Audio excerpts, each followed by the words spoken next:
Le général Abdraman Tiami dit à Bazoum, tu viens de commettre une erreur. Tu n'aurais pas dû révoquer le chef d'état-major. Bazoum dit niet. Il n'a rien dit. Il est parti. Mais avant, Bazoum avait déjà libéré une première fois des chefs terroristes lourdement armés qui ont été appréhendés par les forces de défense et de sécurité du Niger au prix des sacrifices ultimes. Là où des Nigériens sont morts pour qu'on puisse arrêter ces terroristes, Bazoum les a libérés. Au motif que ce sont ses alliés, ses partenaires. Ses alliés dans quel sens? Ses partenaires dans quel sens? Moi, je ne mens pas. C'est le général Tiami qui a dit devant le monde entier. On a ça avec nous ici. Il dit, ce sont mes alliés. C'est ce que Bazoum lui a dit. Quel genre d'allié? Quel genre d'alliance un président d'un État soi-disant indépendant peut avoir avec des terroristes? Ah oui, parce que la France a été chassée du Mali. La France n'ayant pas accepté, la France ayant élu domicile au Niger, je vous en prie, écoutez sérieusement, peuple du Niger. Quel genre d'alliance Bazoum pouvait-il avoir avec des terroristes? Au point de défier l'armée nigérienne, les forces de défense et de sécurité et plus la garde présidentielle. Ne le faites pas, monsieur le président. Il est passé outre, il les a libérés. Parce que la France chassée du Mali n'a pas accepté. Voilà pourquoi la médiation du Tchad, nous savons que c'était une médiation vouée à l'échec. On a dit à un moment, on a reçu un vocal et je l'ai partagé. J'ai fait un direct là-dessus. On nous a appelés du Niger pour nous dire qu'il y a un contingent de militaires tchadiens qui sont entrés au Niger. Et ils se sont dirigés vers le Burkina.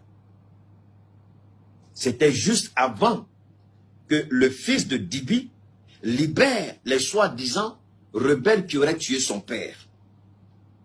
On peut armer n'importe quelle personne, les habiller en tenue militaire, et puis les faire entrer au Tchad et au Niger. Donc ceux qui sont entrés au Niger, en réalité, ce ne sont pas des soldats tchadiens.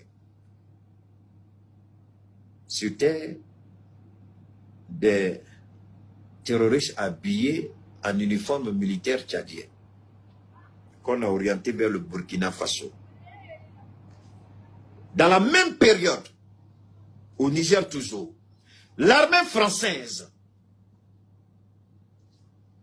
a chargé des pick-up. Vous savez que l'armée française, les voitures que l'armée française conduit, ce sont des blindés. Mais ça, c'était des pick-up. Les pick-up que vous connaissez, les terroristes. L'armée française avait bourré les pick-up d'armement. Donc, chaque fois qu'ils arrivent dans une localité, ils s'arrêtent à l'entrée de la localité jusqu'à ce qu'il fasse nuit. Quand il fait nuit, on coupe le courant dans la localité et puis ils traversent la localité. C'est ce que Bazoum faisait. On nous a appelés pour nous informer que l'armée française a plein d'armements dans les pick-up et se dirige vers la zone des 3 frontières. Bazoum faisait ça. Ce n'est pas tout.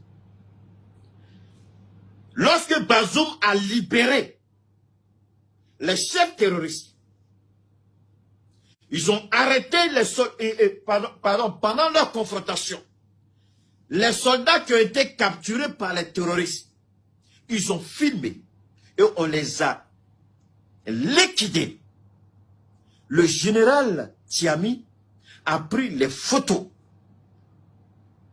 Il allait montrer, il dit, voilà ce que vous faites, monsieur le président. Vous libérez les terroristes, les mêmes terroristes que vous avez libérés, voilà, ils viennent de massacrer des éléments de votre propre armée. Bazoum a fait comme il n'a rien vu. Et Bazoum s'apprêtait encore pour libérer une deuxième vague de terroristes qui avaient été appréhendés. Le général Tiami, ce jour-là, on dit qu'il a appris l'information très tard dans la nuit. Il s'est levé. La même nuit où Bazoum voulait libérer les terroristes. Le général Tiani, la même nuit, très tard, il s'est habillé, il a été appelé par ces éléments. Que le président est en train de signer un document pour libérer encore des terroristes. Il a foncé au palais présidentiel. il allait discuter avec le président. Il dit, monsieur le président, ne faites pas ce que vous voulez faire. Je vous en conjure, ne le faites pas. Le président dit, j'ai entendu ce que tu as dit, c'est moi qui décide, ils seront libérés. Sur le champ, le général, voilà ce qui s'est passé. Sur le champ, le général a donné l'ordre à ses éléments d'arrêter le président. Bazoum croyait qu'il a, sur le champ, il a donné l'ordre. Le coup d'État n'a pas été préparé. Le coup d'État n'est pas une affaire de la Russie. Le coup d'État, ce n'est pas une affaire d'Assimi Goïta, ce n'est pas une affaire du capitaine.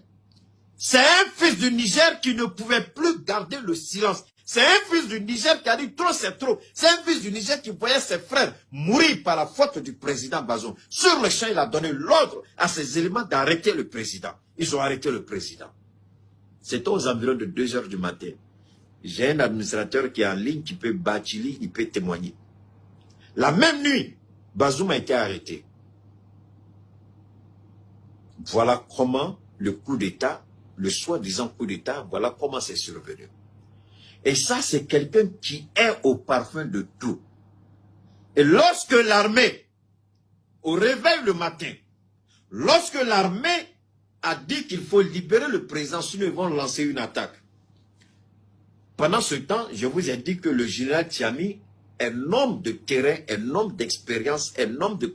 Il a laissé le président Bazoum se distraire avec Joe Biden, avec Emmanuel Macron, avec l'Union européenne, avec la CEDEAO. Pendant ce temps, il a convoqué le chef d'état-major des forces armées, il a convoqué tous les chefs hiérarchiques des armées et il a montré les images des soldats nigériens qui ont été massacrés par les terroristes qui ont été libérés par Bazoum. Il a montré les images. Il dit, est-ce que vous pouvez accepter ça? Si vous pouvez accepter, moi je n'accepte pas. Il vous appartient. Ou vous êtes avec nous, ou vous êtes contre le Niger. Parce que là, ce sont des fils du Niger, des enfants du Niger qui ont été tués par la faute de l'homme que nous venons de mettre aux arrêts, le président. C'est lui qui a libéré ces terroristes. Et c'est à cause de lui que ces gens-là sont morts.